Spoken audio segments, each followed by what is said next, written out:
Hey everyone, Rorius here, back with Portal Prelude, the developer commentary series. Now, where were we? We just got to this level here, and I had yet to figure out how this puzzle worked. So, let's have a look.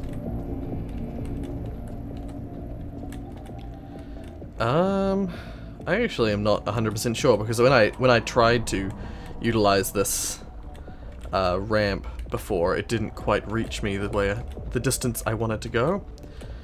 Alrighty, I'm gonna give this a try. 1 second, I'm just gonna give something a try.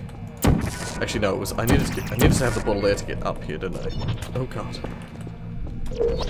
There we go. And then I needed something like this where I needed the portal. There we go.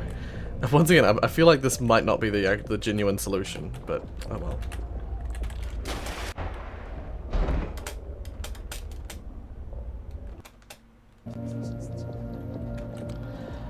Let's pretend like I didn't just immediately die. I think maybe I gotta do something like this, where I'm gonna use the infinite portal thing. I'm just gonna place it, and then I'm gonna go down here. And I feel like maybe I've gotta get myself over that side of the room. Oops. So that I can go. Screwed it up. Oh dear. Oh, okay, that was enough. Okay. Well, as far as solutions go, that was not a great one, but it was a solution nonetheless. Okay, let's try and get straight through here. Let's have a look. So this one is a timed pit thingy.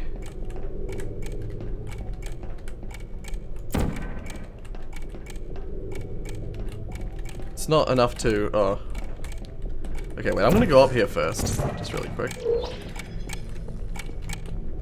Just to see if I can't see anything up here.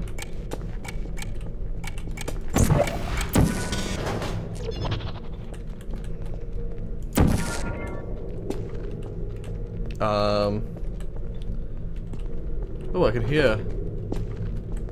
hear him walking around the room. That's really weird, I'm so not used to hearing people in Portal. Okay, so I need to get up here. And hence all the time that you have for this thing. Okay. I'm gonna just do what I think I need to do, which is to do exactly what I did before, except... Oh no, it's down here. My bad. I don't know if this is enough. It is, okay. Alright, your progress is spectacular. Be careful, because the next chamber is, well, tricky. Yeah, something I would say, coming off the back of a couple of recently playing Portal Stories Mel again, I feel like Portal 1 puzzles were different to Portal 2 puzzles. So this is Nicholas again. This is starting from the room that I decided to include timed events, requiring a certain dexterity. Many players dislike time events, including myself, but I believe that when one makes a game, he must not only think about himself. It should contain enough content for everyone, and that is why the 19 test chambers of Portal Prelude are fairly evenly distributed between speed, logic, and ability to jump, with a special mention for the last rooms that combine all of the three. Right. So yeah. I am definitely... Vault's activated. Good luck down there.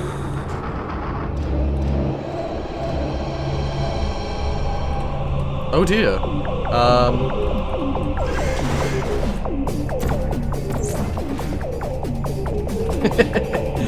That's my, like, go-to thing that I do. So is that gonna go back up again? Or was I supposed to put a box on it first? Have I screwed up? Too bad. You failed out this one. You know that Aperture Science's rules are clear about this, right? I'm not allowed to give you a second try. Sorry, the test is over. Eh? Well, that was weird. I wasn't expecting to fail just because I didn't get a box back over here. I could have sworn that. Congratulations. That was a close one. I could have sworn that. Did I miss something? Well, yes. In fact, you missed. Oh no. That was one of my favorite test chambers. She's so fast. Is this thing live? Of course she is. Oh crap. Too bad. Too bad. But yeah, no, I could have sworn that Aperture Science's thing was that you keep on trying until you run out of cake. Keep on trying over and over.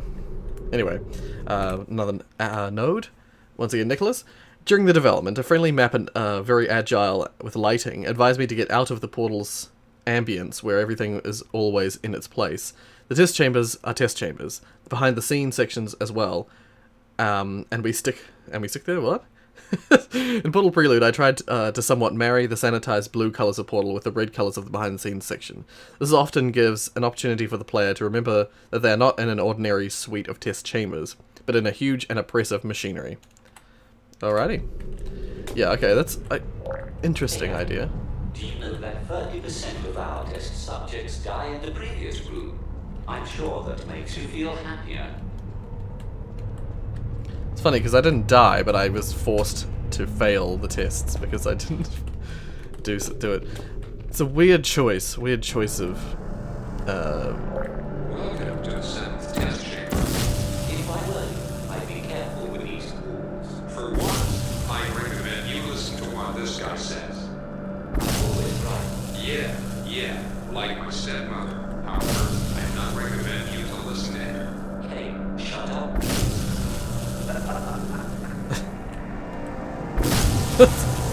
What weird humor. I don't remember these guys. I don't remember these guys talking. Anyway, we'll listen to this now. Okay, in this room, I'm introducing a whole new element that is not in the original Portal. Suppressor fields, or disintegrators, which are activated and disabled at a regular interval. This idea came to me when I played the Flash version Portal on the internet, yep. I found that this idea rather interesting, and as I saw some mappers beginning to integrate it into their own creations, I thought it might be interesting to do the same. The disintegrators should be something violent, oppressive, but also rather unpredictable. Because even though they are triggered at a regular basis, you never know exactly when, and it can quickly become stressful when one walks in the danger zone. So yeah, I actually read it almost exactly the same time as he did. Yeah, so this is something that became a thing with the Flash version. So this appears to have quite a long timer. And now I'm annoyed that I pressed it so early. I'm assuming that I'm supposed to do this.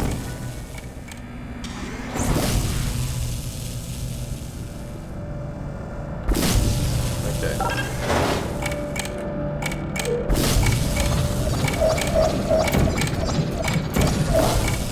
Damn it! Okay, try again. Okay. Let's not screw it up this time. Jeez. She's still alive. What's wrong with her? I'm here to see dead people. Oh. Listen to him, Abby. I'm sure he doesn't know what he's saying. I know perfectly well what I'm saying. Thanks. Oh god. I stared at my light while I was waiting for the button to reset. And now I have the ring in my eyes. Oh dear. Welcome to the test chamber number 8. It's Eric this time. Mike is away talking with someone for the moment. Hey, I hope you love those funky walls in the previous room. Because, basically, this room is kinda dangerous. Okay, before we go in there. This is the second timed event. The first one was simple enough, and time was not a serious enemy. In this one, on the other hand, I decided to set the difficulty a little higher, and the player must react quickly if he does not want to be imprisoned by the ceiling. It is also in this room that I introduced a second new element, holes in a wall, or holes in walls. These holes are very vicious. Because you cannot pass through, there is virtually nothing to see inside, but you can fire a portal through. Of course, when getting on the other side, one does not know if anything of what is on this side, and is sometimes required to react very quickly under the threat of being killed. Oh. So yeah, okay, so that's interesting. That's something that I know we try to avoid as much as possible in Portal Unity, in our mod. Mainly because, yeah, we didn't like players not knowing what was ahead, so we made lots of areas out of glass with an attempt. There's only one part of the game where you have to fire a portal through like a hole in the wall, and that's very early on, and it's purely just to stop players from being able to jump into a space that we didn't want them to jump into. Well, not directly anyway. But yeah, so for the most part, we kept things that were behind walls that you needed to know about, glass walls, so that you weren't, so you could plan ahead. We always like the idea of being, the player needs to be able to know what they're coming up against, so that they can feasibly make it through without dying, immediately, dying over and over. Oh god. See, I mean, there are a couple places in our wait 1 second, I'm just gonna hit that to stop it from doing that. Save it. Yeah, so we also there's one place where the player there's two places where the player is intentionally kept out of the loop for what's going to happen. So there's one area in the game that's actually legitimately it's a trap.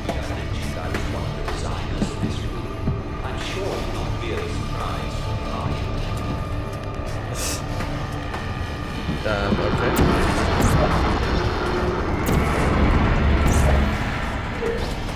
Okay. Oh dear.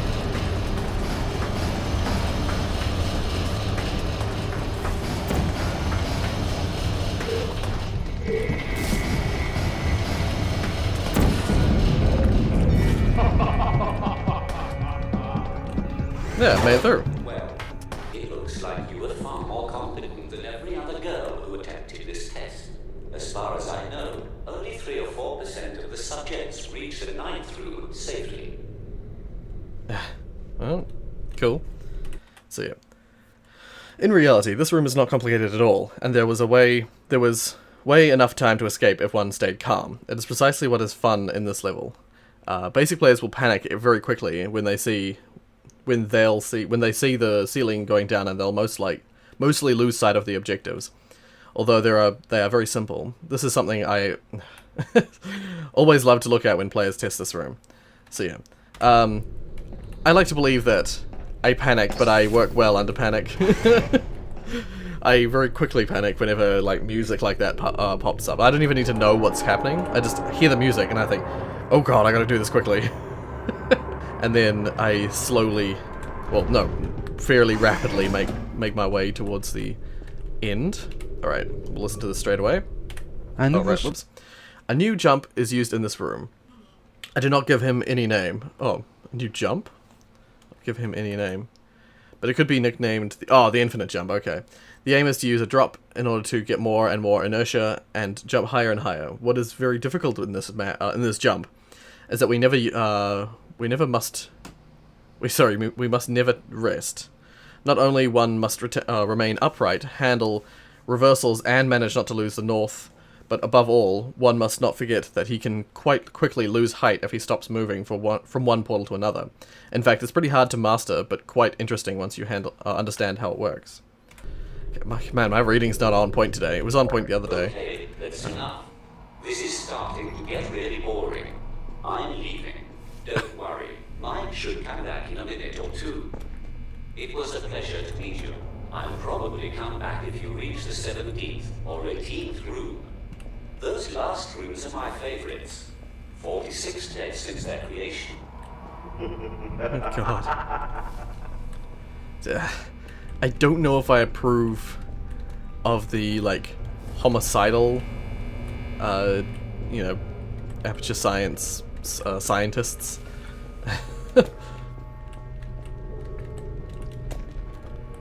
Okay, so I think this one just has the whole thing that Portal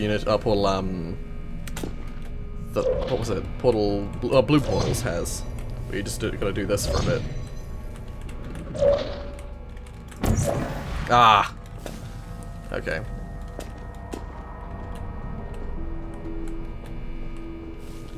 Yeah, so actually this looks a lot like a puzzle in Portal the Flash version, actually. I think they want you to do it this way, I think. Because that way you can, yeah. But no, this looks a lot like something in Portal the Flash version where there's a section where you gotta do this exact same sort of hopping up and down and then fire a portal across a gap over a piece of glass and then fly up and then run across an electric field. So yeah, this looks almost identical to one that's in the Flash version. Okay, I am definitely... oh god, it tried to funnel me towards the blue portal instead of the orange portal. Ah.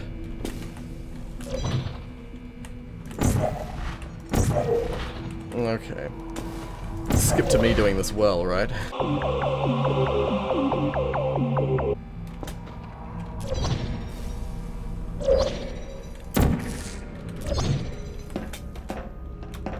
Oh my god. It's Mike. Ah, dear.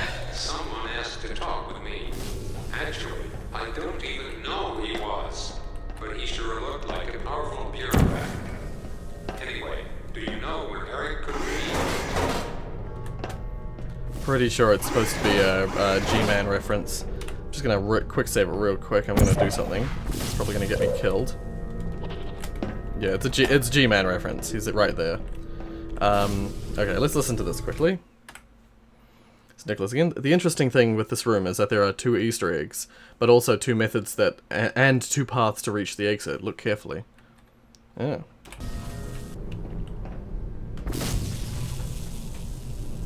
Okay, I'm gonna really quickly run back here. Is it doing one of these, like...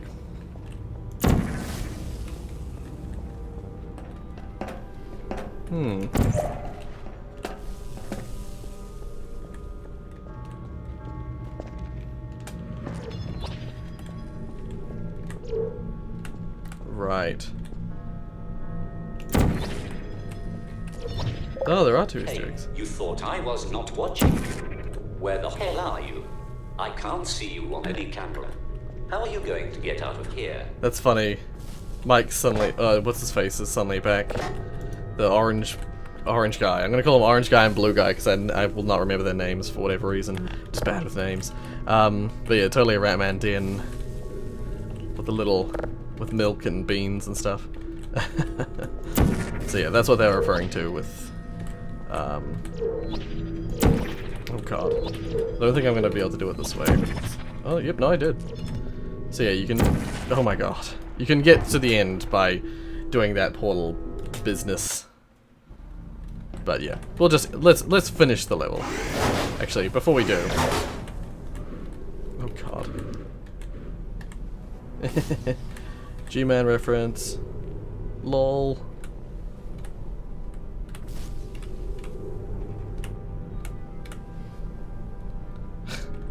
Yeah. So yeah, I'm gonna load my save. There we go. Yeah, so there's a couple of Easter eggs in there. I haven't been keeping an eye out for Easter eggs, but there are a couple of Easter eggs in there. Alternative method of finishing the puzzle. Yeah. I think that's all that needs to be said about that. I wanted to finish it properly though, so I did the main method. Welcome to the test chamber number 10. You're doing very well.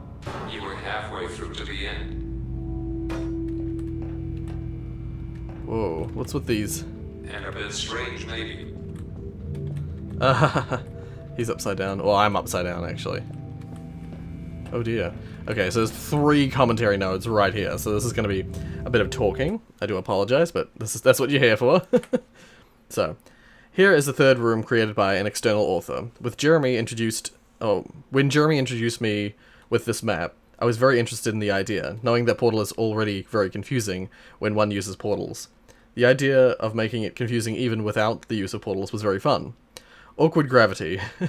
Reversed architecture, although the room is very short and easy, it remains original. Yeah. So, Jeremy, in this room, we introduced a disruptive element to the player, an area where gravity is oriented in a way that does not reflect the usual gravity, and even a zero-gravity area. This applies only to physical objects such as video cameras and cubes.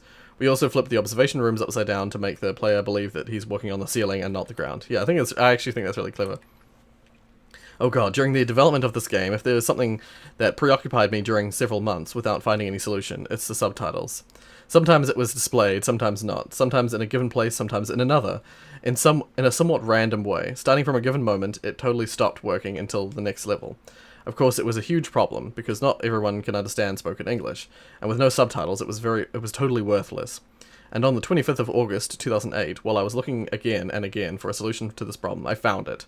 I was moving from test chamber to test chamber in no-clip mode, and a speech that started with subtitles in a room ended without it in another. This is where I realized that the problem was related to the position of the player in the level, and I finally found the cause. In the source engine, there's a command named Scene Max Caption Radius, which defines the distance from the speaker actor at which subtitles should stop appearing. As Mike, Eric, and Peter are represented by an abstract speaker entity located far away from the test chambers, when the player walked 1,200 units away from it, the subtitles were not displayed anymore. This is how I lost several weeks, because of an unspecified documentation around this kind of engine specificities. But I don't blame you, Valve employees, because I'm now way too happy to do so. Alright, cool. Oh, yep. So, yeah, so clearly, that as I actually suspected, because that's the way that narrators work in Portal, especially Portal 1, Portal 2 as well, but especially Portal 1, is that you've got some sort of you might have some sort of physical presence, physical entity, but in this case you have the NPCs here, but they're not actually the ones speaking. The speaker is just a ambient, or, sort of abstract. Oh, this is really weird. Yeah, the speaker is just a sort of at an abstract position, random position in the space that the world is based around. And so the voices are actually coming from that as opposed to coming from these guys. So if you place it too far away, especially with these maps being like 3 or 4, maybe even 5 chest chambers per map file, you end up with NPC, you end up with players being able to walk away too far away for the subtitles to actually trigger properly. So 1 second, I'm just going to do this. Wow, that actually worked. I was not expecting that to work.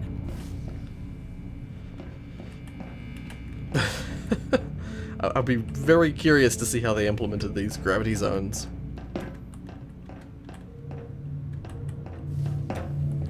Right, so as far as I'm aware, am I supposed to get the box back?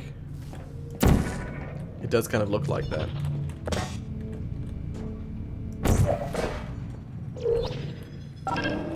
So this one's just an ambient... the G-Man. Oh, they did make him animate.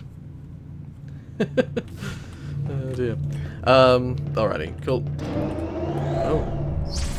I was not expecting it to just... Don't ask me how they do that gravity thing. I don't have a clue.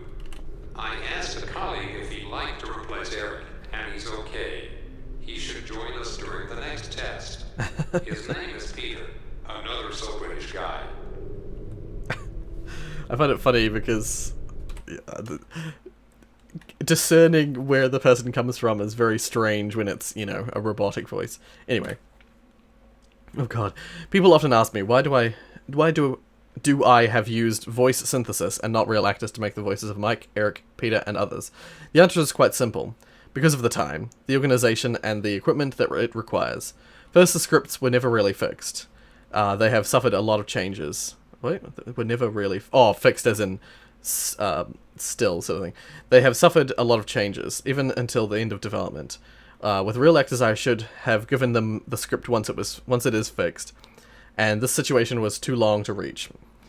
English is a bit strange, but it's all good. I could not wait until the end of the development process to record the voices because there were still 450 lines of dialogue. Secondly, as I am both a student and an employee in real life, I did not have enough time to manage a team of people solely dedicated to voices. As there were 450 lines of dialogue, and voice synthesis would quickly generate them, this is why I chose this system. Once the script's written, I simply had to copy the lines in the software, launch a mass audio processing on the generated sound, and it gave me the dialogues. Finally, audio recording requires to have quality microphones and sound cards that I do not own. This is also why I chose voice synthesis. So yeah. See, that's the thing, is we were at school when we were making Portal Unity, so we had similar issues. But what we did is we developed a series of script. Like, I think we actually did leave it to right near the end. But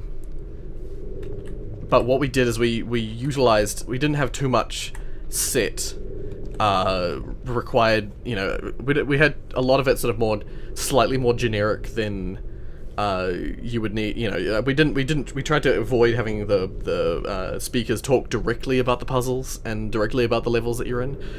So I know Portal Prelude has a lot more dialogue because of the later part of the game as well, but with Unity we avoided too much specific text and just referred sort of generally to what the player needed to do, or generally what the player was doing. And part of the slightly easier systems we had for voice dialogue was that I voiced one of the characters, and there was only 2 characters. So there's 2 characters, I voiced one of them, so I could just add lines if I needed to, although I don't think I actually did. I think after I recorded all of the lines, I was pretty happy with what I had. Actually, no, I added a couple lines for the very end of the game. I think for the boss battle, I added a few lines that I hadn't originally written.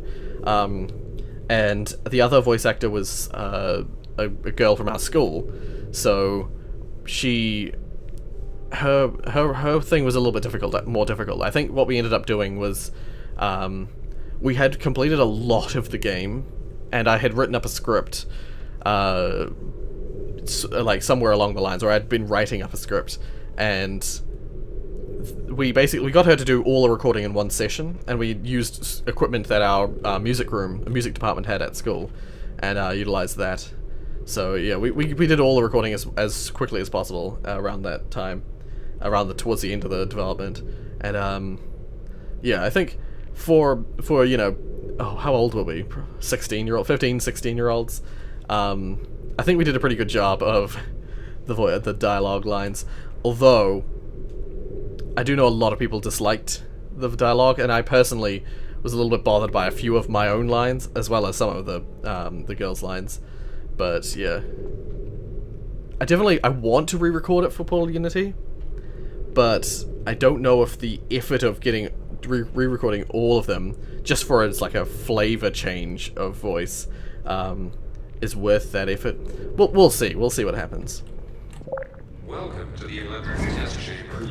While we're waiting for Peter, I'd like to warn you about this room. We're introducing a new device today. It is an aperture science energy room. Frankly, I don't know how they managed to create that, but I know you should be careful. They put a huge quantity of pure energy in these things. That's interesting. Why are there 2 of them there, if only one of them's speaking? Anyway, we'll listen to this. One thing that I have not spoken about yet are the famous signs indicating in each chamber. When I made the decision to add elements that were not in Portal, it became necessary to start searching for a way to modify Portal signs. The problem is that Valve's 2D artists found it fun to make completely closed models impossible to edit. Each sign has its own 3D model, and it would have required to decompile the model and rework the textures. As I had no desire to do that, I decided to take a screenshot of one of these signs and rework with a picture editing software. Then I made these signs out of brushes and not 3D models, and the illusion was quite perfect. Still, I believe that Valve's modelers and 2D artists could have made the effort to make these signs skinnable. It would have avoided a lot of problems to modders like me. I couldn't agree more. These signs, we actually gave up. We just used signs up until the 19th test chamber, and then we just omitted them from the 20th, 21st, and 22nd chamber, because I think we had 22 chambers. So we just omitted them after the 19th chamber. A problem that is solved with Portal 2 because of the way that signs work in Portal 2 differently. And yeah, we could have done something like this, but I think we wouldn't. Methods that we had used to try and do this we were unsatisfied with, and so we ended up just not bothering. We gave up.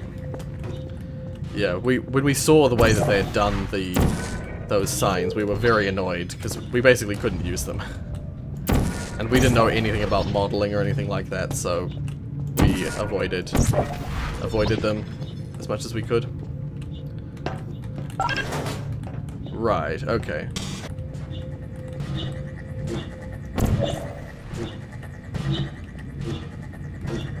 I'm gonna wait for it to fizzle out, and then I'm gonna try something.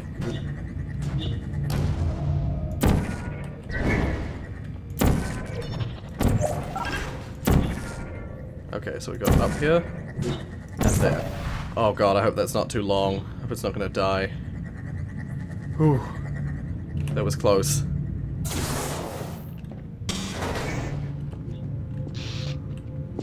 Alright, cool.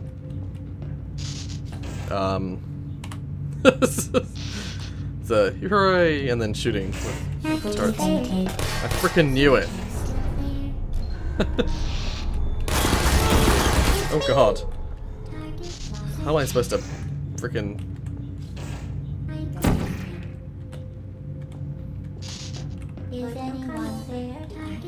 Okay, I'm gonna totally duke them, as I usually do. Oh god. They're short life ones.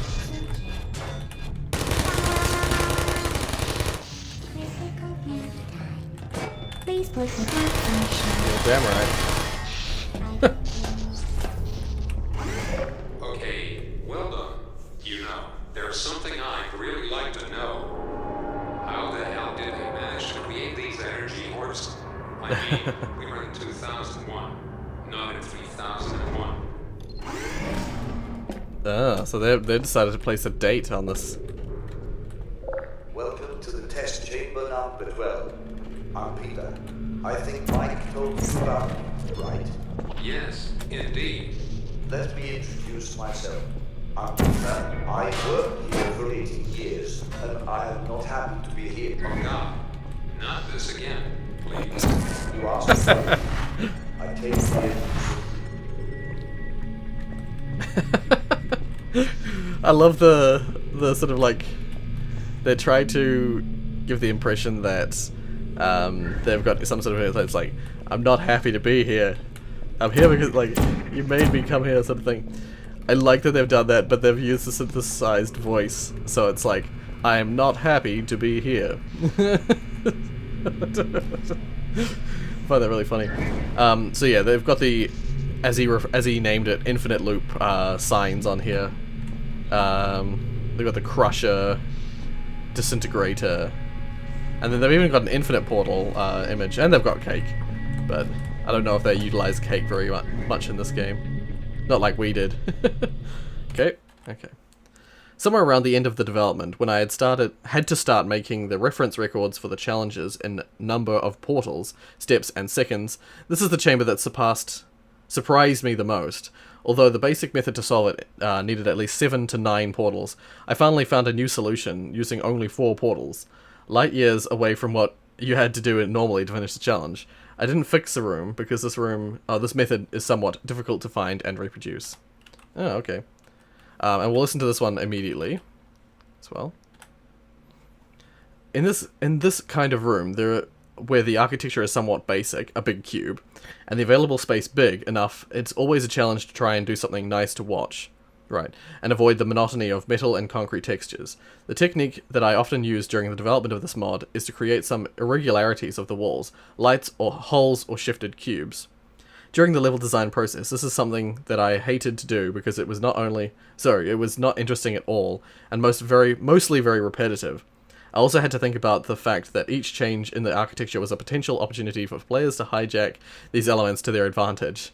The cubes that go beyond the walls can then serve as a small platform, the light holes as temporary refugees. What? As temporary refugees. I think that's a mistranslation. As temporary refuges. It's a temporary refuge during an eventual climbing. Therefore, I had to put some invisible blocks preventing the player to use these elements when I judged it not correct. Right. Okay, yeah. So what I would say though is, to be fair, like this kind of thing, like not allowing the portals in here, you can let certain things like that go when it comes to players, because players love to explore little side crevices and stuff like that. I think we didn't restrict them too much. In fact, we intentionally added little areas to allow the player to utilize background environments. One of which was a direct, obvious use, but also it was just we just thought it was a cool idea, neat idea to allow that kind of thing. Anyway, 1 second. In this small but tall room, we can see a man waving to us from the observation room's window. This is the kind of thing I hesitated to include during the development. I had to choose between serious and disciplined employees who do not move a finger and have no emotions at all, and more kind employees taking part in the action and not hesitating to talk with us and tell jokes to relax things a bit. Finally, I chose to keep employees more human, in contrast with the very inhumane side of Portal. Observers do not hesitate to wave at us. Do not hesitate to wave at us, make fun of us, or give us clues when needed. Right, yeah. So I think that's a good idea. I actually, as it stands, I don't entirely agree with, there we go. It's like, yeah. I don't entirely agree with their sort of murderous, science employees sort of thing. But I do agree that I think the idea of having, sort of more humane, more more human employees, more human humans, does help for, changing the feel of the room, definitely. Okay, so what did that do? Opened this door? Mike, do you know why we're stuck here? What do you mean? I mean, every single employee of this complex is having fun at this bring your daughter to work day, except... We're here because they needed more employees to keep the experiments running. And wires? I suppose it has something to do with the fact that we don't have any daughters. You think? Ah, well, I suppose. Yes. Oh. Okay, what do we got here? Once again, I'm just sort of running around. Oh, that's the end. What's through here then? Oh. A view back to the main part of the test chamber. Cool. I wondered a long time whether, unlike Portal, I was going to introduce some sightseeing of the famous G-Man during my adventure. I love Easter eggs, and I must confess that I like this idea very much. I just had to search for a way to include him in the story, and finally... And finally, I remembered that the best thing to do in this situation is precisely not to include him into it. Players like to be able to make their own assumptions about its presence. I have my own hypothesis on the presence of this dear sir within the Aperture Science Complex, and I'm not going to tell it to you. Okay. Fair enough. That's how, yeah, as he said, that's how it probably should be. You never say why G-Man is there or why he's doing what he's doing. Because, yeah, that ruins the illusion, ruins the sort of feel. Alright. Who the hell created that last room?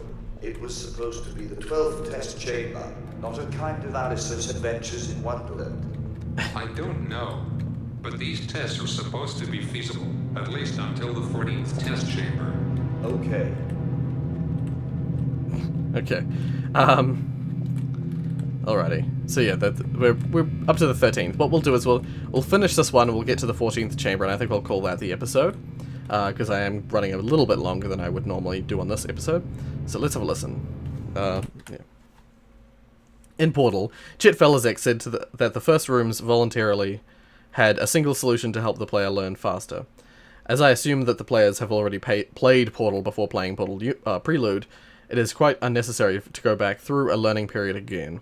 However, it is true that I still tried to gently reintroduce the basics, but this does not mean that each room only has one solution. Almost all the rooms, even the firsts, feature at least 2 solutions. That's interesting to know. Be curious to find out whether or not the solution I found for each of them is considered the first, or... Yeah, I wonder. Be interesting. Alrighty, one more. This is where I introduce for the first time the doors requiring several buttons to be activated. In the next levels, the difficulty is supposed to grow, so I often use several mechanisms to open the one door.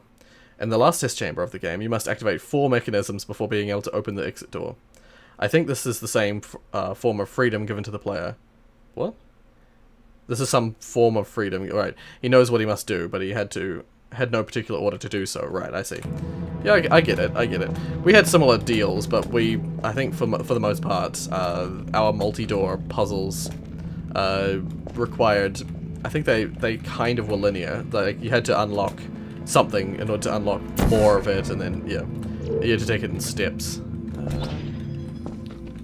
Okay. So this opens this, does it? Ah, yeah. Okay, and we've got a million turrets in there. It's like something like what I have done. Who's there? Searching lost.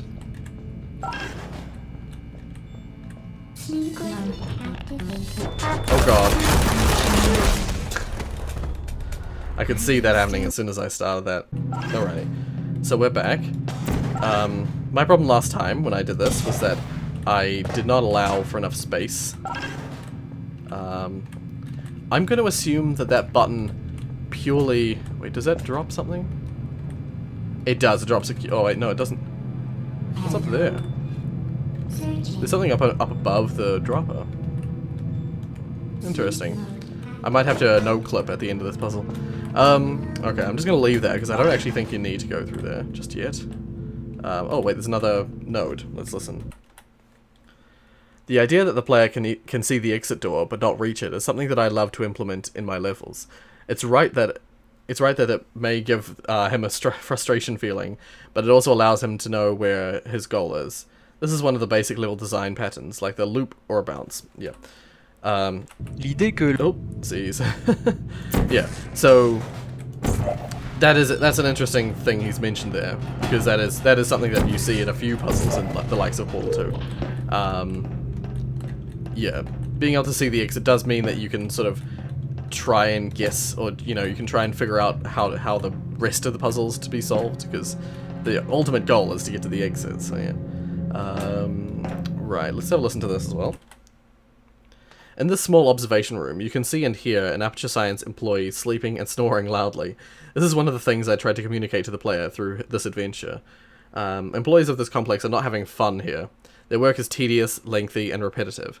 This is also part of the reason why they are building their great artificial intelligence, GLaDOS. This intelligence could both replace them in these difficult tasks, but also take responsibility for many other tasks within the complex. This is why all employees of the Aperture Science complex are eagerly awaiting GLaDOS. Maybe even a little too eagerly, as the upcoming events will show. Yeah. So, like I was saying, actually, no, this is like something I was saying a while ago. Something that is interesting to know with the Portal world, Portal universe, is that as of this time, when it was just Portal 1, these were still during the events that, essentially, GLaDOS, GLaDOS's intention, the intention of putting GLaDOS, creating GLaDOS, was to basically speed up and improve the time it takes to test things. It would appear that in the world that was sort of retconned. Looks like you need a box here. I will send you one in 3, 2, 1.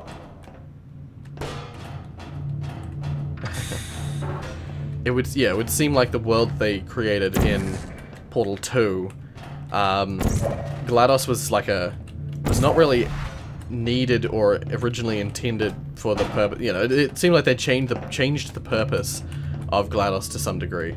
Oh god, I hope I'm placing the right portal. Yes, I did. Phew. Yeah. GLaDOS's original intention was to help with speeding up portal technology. Good job. Go on to the next room, please. Yeah. Cool. I think that's everything. So yeah, the GLaDOS was originally intended to, as far as I was aware, she was designed to speed up the testing on the portal gun. The way that Valve originally described GLaDOS and the intention of her was that the portal gun had not already been invented, and so they were working on creating the portal gun, and GLaDOS actually was the one who eventually created it through her tests that she did. that might not be entirely accurate. Now that we know that the Borealis was indeed some kind of portal, some kind of teleportation system, it might have been that the portal gun already existed, but GLaDOS's invention was to help speed up the Borealis's tests, the Borealis's tests instead of the portal gun tests. But yeah, this mod went with a lot of things that I thought of as headcanon originally, were my headcanon originally, and yeah, went with the idea that GLaDOS was being designed to help improve testing, and I have a feeling it also perpetuates an idea that I had for Shell being one of the scientists' daughters, potentially, during the Bring Your Daughter to Work Day. But yeah, anyway, I think we'll call the episode there. We'll pick up from here in the next episode.